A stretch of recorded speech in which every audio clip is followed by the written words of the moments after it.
Newsroom live में बात सिर्फ और सिर्फ इजराइल ईरान जंग की करेंगे।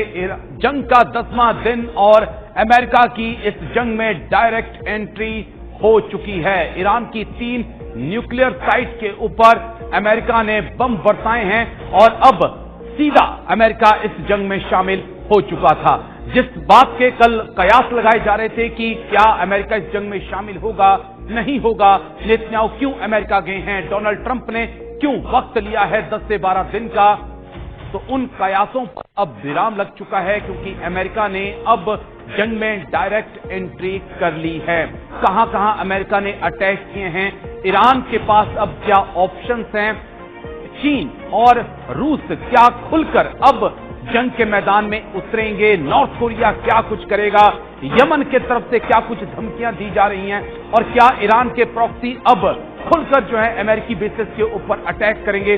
कई ऐसे सवाल हैं जिनका जवाब तलाशना बेहद जरूरी है। और क्या ये जो चिंगारी अब फोर्डो न्यूक्लियर साइट से निकली है, क्या ये पूरे मिडिल ईस्ट को आग में लपेट लेगी, इसको भी समझना होगा क्योंकि ईरान क्या एक्शन करेगा, ईरान के एक्शंस के ऊपर ही सब कुछ अब डिपेंड करता है। क्योंकि खामनेई की तरफ से एक चीज तो साफ कर दी थी कि अगर अमेरिका ने भी हमला किया तो हम अमेरिका को अब छोड़ेंगे नहीं। लेकिन क्या वाकई में ऐसा होने वाला है? क्योंकि अमेरिका ने जो करना था अमेरिका ने कर दिया और साथ ही में यह भी कह दिया कि यहां पर ईरान चुपचाप सरेंडर कर दे, नहीं तो अगला जो वार होगा वो और भी जबरदस्त होगा। शुरुआत बड़ी खबर के साथ। तो इस वक्त की बड़ी खबर आपको बता दें, अमेरिका का ईरान पर बड़ा हमला।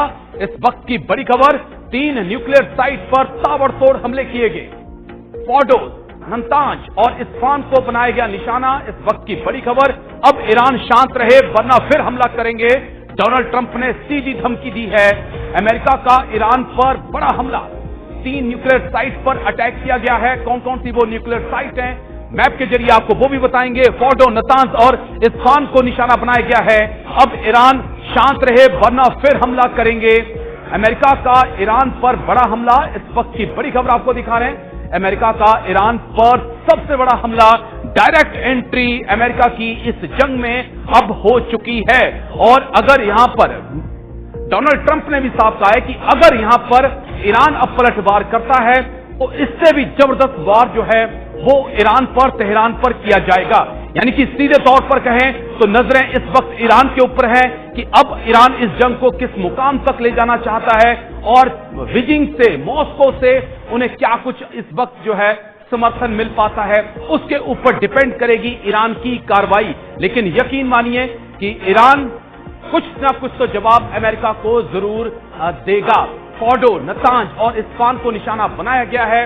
बड़ी खबर, अब ईरान शांत रहे वरना फिर से हमला करेंगे। डोनाल्ड ट्रंप ने क्या कुछ कहा, नेतन्याहू ने क्या कुछ कहा इस हमले के बाद, वो तमाम बयान भी आपको सुनाएंगे। कौन कौन सी वो न्यूक्लियर साइट है वहां पर अटैक किया गया वो भी आपको बताएंगे। लेकिन पहले अपडेट आपको दे देते हैं पूरी पिछले 24 घंटों के अंदर क्या कुछ हुआ है ईरान इजराइल जंग में और क्यों अमेरिका को इस जंग में एंट्री करनी पड़ी है। 3 न्यूक्लियर साइट को निशाना बनाया गया है। B-2 बॉम्बर्स का इस्तेमाल किया गया है। फोर्डो, नतांज और इस्फहान को बनाया गया निशाना।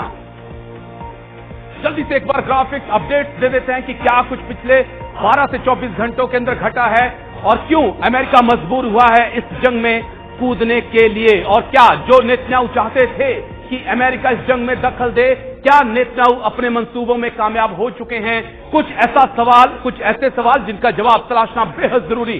3 बड़ी परमाणु साइट्स को निशाना बनाया गया है, फोर्डो, नतांज और इस्फहान। ये वो साइट्स हैं जिसके ऊपर जो है अमेरिका की तरफ से बमबारी की गई है। ईरान के परमाणु ऊर्जा संगठन AEOI ने इन हमलों की पुष्टि कर दी है और कहा है कि यस, हमले हुए हैं। नुकसान की अभी तक खबर सामने नहीं आई है। वहीं IAEA पर उदासीनता और मिली भगत का आरोप जो है वो ईरान की तरफ से लगाया गया है। आगे का रास्ता केवल और केवल बातचीत से निकलेगा। UN चीफ गुटरेस का एक बड़ा बयान जो है वो सामने आया है, लेकिन UNSC पूरे मामले पर खामोशी बरते हुए हैं। क्या सिर्फ यूरोप की आवाज बनकर यूएन रह चुका है। ये समझना होगा ईरान में या तो शांति होगी या फिर अब विनाश होगा। डोनाल्ड ट्रंप की धमकियां देखिए कि क्या धमकियों के साथ किसी देश को आप बातचीत के लिए तैयार कर सकते हो। एक ऐसा सवाल है जो चिंताजनक है। धमकियां लगातार दी जा रही हैं और ये कहा जा रहा है कि धमकियों के दम पर जो है ईरान को सरेंडर कराया जाए। क्या ईरान ऐसा करेगा, समझेंगे एक्सपर्ट से। पिछले 40 साल से ईरान अमेरिका के खिलाफ काम कर रहा है। डोनाल्ड ट्रंप ने एक और आरोप लगाया है, लेकिन कोई ऐसा हमला जो ईरान के समर्थन से अमेरिका पर किया गया है, अगर ये डोनाल्ड ट्रंप से पूछा जाए तो शायद उनके पास जवाब ना हो।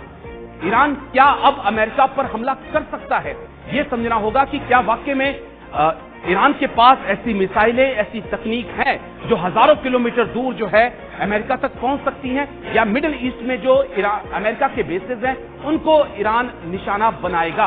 पहले ताकत दिखाई जाती है, उसके बाद शांति होती है। ये नेतन्याहू की तरफ से बड़ा बयान सामने आया है। हर अमेरिकी नागरिक और सैनिक अब हमारे टारगेट हैं।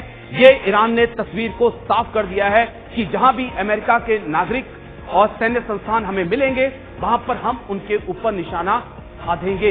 यानी कि ईरान ने यह साफ कर दिया है कि डोनाल्ड ट्रंप की धमकियों से हम डरने वाले नहीं हैं। हम जवाब देंगे और मिडिल ईस्ट में भी देंगे, अमेरिका में भी देंगे।